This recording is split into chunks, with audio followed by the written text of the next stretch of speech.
और सीधा रुख इस वक्त की बड़ी खबर की तरफ करेंगे। किसान आंदोलन को लेकर आज 20वां दिन है। किसान आंदोलन को लेकर आपको बता दें कि बीजेपी एक्टिव मोड में आ चुकी है। बीजेपी नेता किसानों को कृषि कानून के फायदे आज से बताने जा रहे हैं। हालांकि इससे पहले भी बता चुके हैं, लेकिन अब बाकायदा प्रेस कॉन्फ्रेंस के जरिए ये बताए जाएंगे। ये भी जानकारी आप तक पहुंचा दें कि देश के 718 जिलों में बीजेपी प्रेस कॉन्फ्रेंस करने जा रही है और इन कृषि कानूनों को पूरी तरह से डिटेल के साथ, बड़ी ही बारीकी के साथ आज देश भर के किसानों के सामने रखने जा रही है। खासतौर से उन किसानों के साथ सामने रखेगी जो कि लगातार 20 दिन से आंदोलन पर डटे हुए हैं।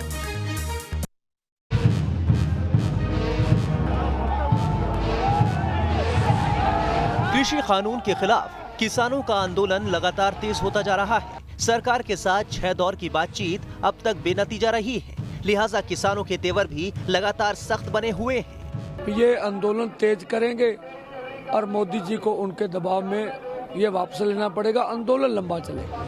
वहीं सरकार की ओर से बार बार यही कहा जा रहा है कि ये कानून किसानों की दशा सुधारने और उनकी आमदनी बढ़ाने के लिए लाए गए। ये कानून किसानों के जीवन स्तर में बदलाव लाने के लिए आए हैं। इन कानूनों के पीछे भारत सरकार की नीति और नीयत दोनों सही है। आंदोलनकारी किसानों के तेवर को देखते हुए केंद्र सरकार भी काउंटर पॉलिसी पर चल पड़ी।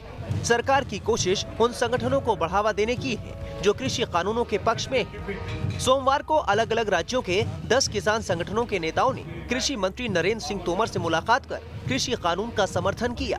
कोई सरकार कानून बनाती थी तो किसान के विरोध में ही कानून बनाती थी। पहली बार ऐसा हुआ है कि हमारे विरोध में जो 9 शेड्यूल में इतने कानून थे, उसमें से ये जो 3 कानून है, वो 3 कानून ढीला करते हैं बाकी के कानूनों को जो हमारे विरोध में है। इसलिए हमने इसका अपने दिल से स्वागत किया है। इन किसानों का कहना है कि कृषि कानून की आड़ में राजनीतिक दल बिचौलियों की मदद से अपनी राजनीति चला रहे हैं। आंदोलन के बड़े नेताओं में 2 आड़तिए भी शामिल हैं। अब ये जो मोर्चा है, ये जो किसान मुद्दों से हटके इसका राजनीतिकरण हो चुका है। हम कह कि स्पष्ट किसान मुद्दे पे बात होनी चाहिए। उनके 2 मुख्य नेता हैं, राज्यपाल साहब है पंजाब से, उसके 2 सेलर है, आड़त की दुकान है। गुरनाम सिंह चुड़ूनी है, 2 उसकी आड़त की दुकान है। 2 बार वो लोकसभा और विधानसभा का चुनाव लड़ चुका, और जितने वामपंथी है वो भी राजनीति से जुड़े हैं।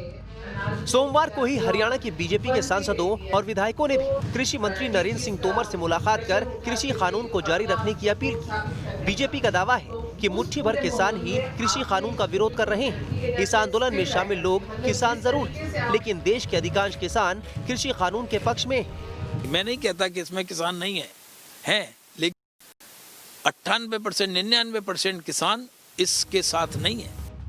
किसानों के आंदोलन को काउंटर करने के लिए बीजेपी ने अब पूरे देश में किसान सम्मेलनों का आयोजन करने का फैसला किया है। पूरे देश में 100 से ज्यादा किसान सम्मेलन आयोजित किए जाएंगे। इसके अलावा देश के सभी 718 जिलों में प्रेस कॉन्फ्रेंस कर कृषि कानून का फायदा बताया जाएगा।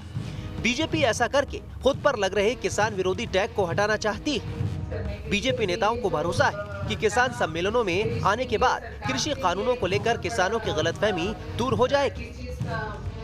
किसान भाई आएंगे और खुश होकर इसलिए जाएंगे, उनको विस्तार से सरकार ने जो कानून बनाया है वो उनके लिए, और निश्चित रूप से आने वाले समय में किसान भाई बिल्कुल पूर्ण रूप से सरकार पर भरोसा करके अपने काम में लग जाएंगे। बीजेपी की किसान सम्मेलन करने की योजना पर आंदोलनकारी किसानों का कहना है कि सरकार अपनी ओर से कोई भी कोशिश कर ले, लेकिन उनका आंदोलन कृषि कानूनों को वापस लिए जाने तक जारी रहेगा। जाहिर है कि कृषि कानूनों को लेकर जारी बवाल जल्द शांत होता हुआ नजर नहीं आ रहा है। 6 दौर की बातचीत अभी तक बेनतीजा रही है। ऐसे में ये सवाल उठना लाजमी है कि किसानों का एक बड़ा समूह कब तक दिल्ली की घेराबंदी कर सड़क पर बैठा रहेगा। Team news nation.